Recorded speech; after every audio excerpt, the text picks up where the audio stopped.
시청자 여러분 안녕하십니까? 건강하고 즐거운 주말을 맞이하시기 바랍니다. 미래통합당의 비대위원장으로 사실상 확정된 김종인 전 대표가 조선일보와 인터뷰를 가졌습니다.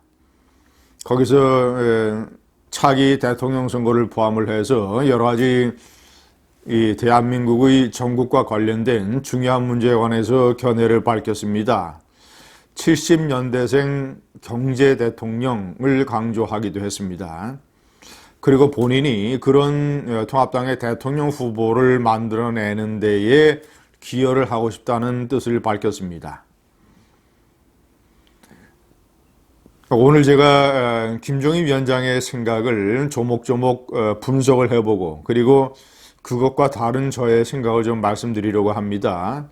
첫 번째, 70년대생 경제통 대통령, 다음 대통령 선거는 경제 대통령론이 지배할 것이다. 이런 부분인데 제가 그 대목을 좀 읽어드리겠습니다.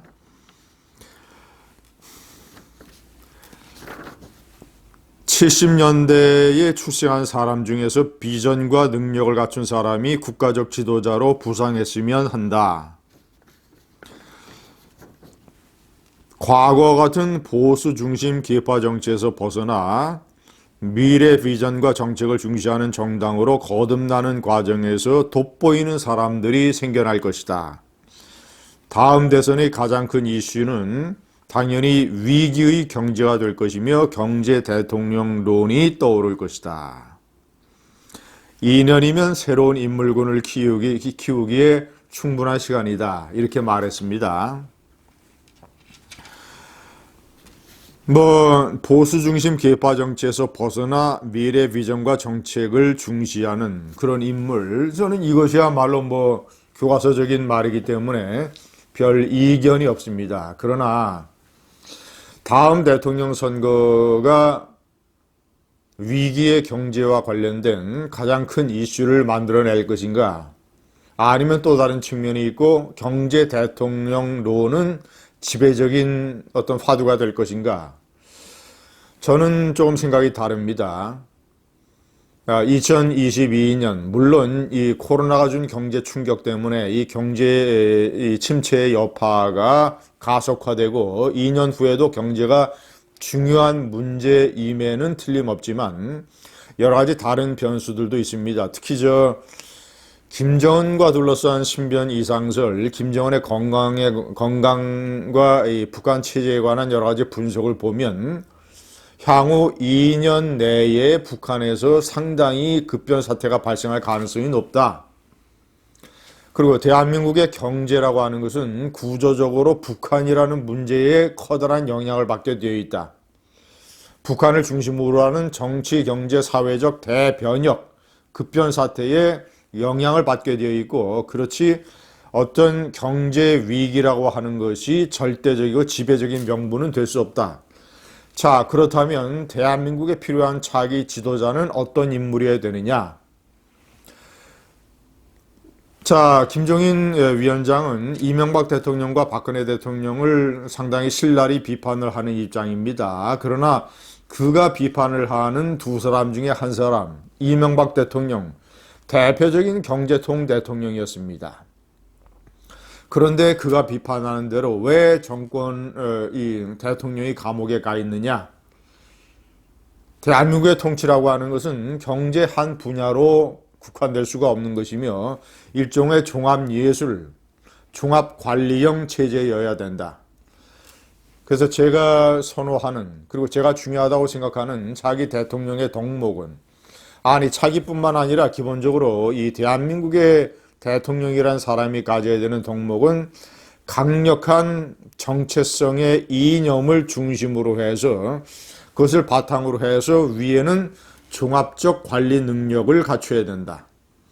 이 종합적 관리 능력이라고 하는 것은 외교, 안보, 경제, 사회 이런 분야에서 상당한 통찰력을 가지고 있고 특히 그 분야에서 전문적으로 잘 능력을 발휘할 수 있는 인물을 골라내는 선구안.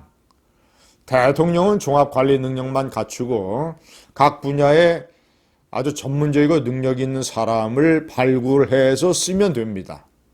선구안만 갖추면 대통령으로서는 오히려 선구안만 갖추는 것이 대통령이 특정 분야에 빠져서 본인의 전문적인 지식을 과신해서 통치를 잘못된 방향으로 이끌어가는 것보다 훨씬 더 중요하다.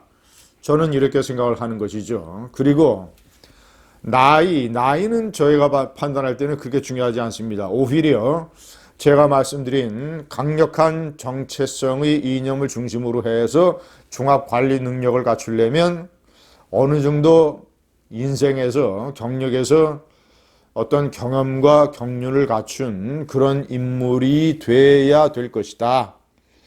70년대생이라고 하면 대개 70년이면 지금 50살이기 때문에 70년대생은 40대 후반이나 빠르면 40대 전반까지 내려갈 수 있습니다. 그 정도에 해당되는 인물이 프랑스의 마크롱이라는 천재는 예외적인 경우입니다. 마크롱은 40살에 대통령에 취임을 했습니다. 그리고 30대 후반에 프랑스의 경제산업부 장관을 지낸 천재입니다. 그런 천재형 인물을 제외하고 일반적인 기준으로 봤을 때 한국 사회에서 이념을 중심으로 한 종합적 관리 능력을 갖추려면 적어도 50대, 60대, 70대까지도 괜찮습니다. 이명박 대통령은 67살에 대통령으로 취임을 했습니다. 실물 경제를 빠삭하게 잘 알고 있는, 그리고 상대방과의 거래에서 능한 트럼프 대통령은 71살에 대통령으로 취임을 했습니다. 레이건아믹스로 경제 부흥을 일으켰던 레이건 미국 대통령도 아마도 70살 이후에 대통령으로 취임을 했습니다. 때문에 나이라고 하는 것은 중요하지 않다. 뭔가 중요한 것은 그 사람의 사고의 어떤 이 참신성과 안정성 두 가지를 갖춘 이런 측면이 중요하다는 것이죠. 자, 두 번째, 자라나는 세대들은 진보니 보수니 따지지 않는다. 저는 이 의견에 동조하기 어렵습니다. 대한민국이라는 환경은 이념이란 문제, 진보냐 보수냐, 북한을 어떻게 볼 것이냐, 전교조, 민노총, 이 언론노조, 이 노조의 문제를 어떻게 볼 것이냐, 역사 교과서, 예를 들자면 그리고 5.18, 4.3, 이런 것 같은 세월호, 이런 사회적인 문제, 워낙 이런 것들이 지배적인 영향력을 발휘하는 사회이기 때문에 나이와 상관없이 20대, 30대, 40대 모두 다 이념적인 진보냐 보수냐, 결국 그런 식으로 분류되는 이념적인 문제에 자유로울 수가 없다. 이렇게 판단을 합니다. 세 번째, 경제민주화 논란, 이런 얘기도 했습니다. 2012년 어려운 상황에서 총선과 대선에서 이길 수 있었던 것은 내가 비대위원으로 있으면서 당 정강 정책에 넣은 경제민주화 개념의 영향이 컸다고 생각한다. 그것이 당시 새누리당의 반감이 컸던 세대와 계층의 마음을 바꿀 수 있는 계기가 됐다. 하지만 그런 노력이 제자리로 돌아가면서 보수 정당에 대한 기대가 많이 사라지게 됐다. 일부는 맞고 일부는 틀린 얘기입니다. 2012년 박근혜 비대위원장 산하에 부위원장으로 영입된 김종인 교수, 경제민주화 측면을 강조해서 박근혜 대통령의 경제정책이 어느 정도 좌클릭되는 이런 결과를 가져왔고, 이런 것들이 총선과 대선에서 다소의 긍정적인 영향을 미친 것은 사실이지만 그 영향은 제한적인 것이고, 그때 당시에 주요한 경제민주화와 관련된 이슈는 복지 문제였습니다. 좌파가 얘기하는 것처럼 포괄적인 복지를 할 것이냐, 아니면 박근혜 당시 비대위원장이 내놨던, 대선 후보가 내놨던 한국형 복지, 선택적 복지를 할 것이냐. 우파 정당 새누리당은 선택적 복지를 선택을 했고, 선택적이든 포괄적이든 이 복지라고 하는 큰 프레임 전쟁에 새누리당이 뛰어들어서 어느 정도 좌파와 견줄 수 있는 선택적 복지의 개념을 가져온 것이죠. 그리고 현재의 미래통합당은 이런 선택적 복지를 포기한 적이 없습니다. 코로나 재난지원금도 마찬가지죠. 지금 현재 좌파 정권, 민주당 정권이 주장하는 것과 견주어서 별로 그렇게 차이나는 입장을 취한 것도 아니지 않습니까? 때문에 그런 측면, 김종인 교수가 도입을 했던 약간의 좌클릭이 현재 미래통합당의 좌표다. 네 번째, 홍준표, 유승민, 안철수 이런 지난번 대통령 선거의 후보였던 사람들에 대해서 대선에서 검증이 끝났다고 얘기를 했습니다. 상당 부분 일리가 있는 얘기입니다. 홍준표, 유승민, 안철수. 저도 2년 후에 대통령 선거가 이들이 다시 등장하는 무대가 되지는 않을 거라고 생각을 합니다. 이 점에서는 저도 생각이 같습니다.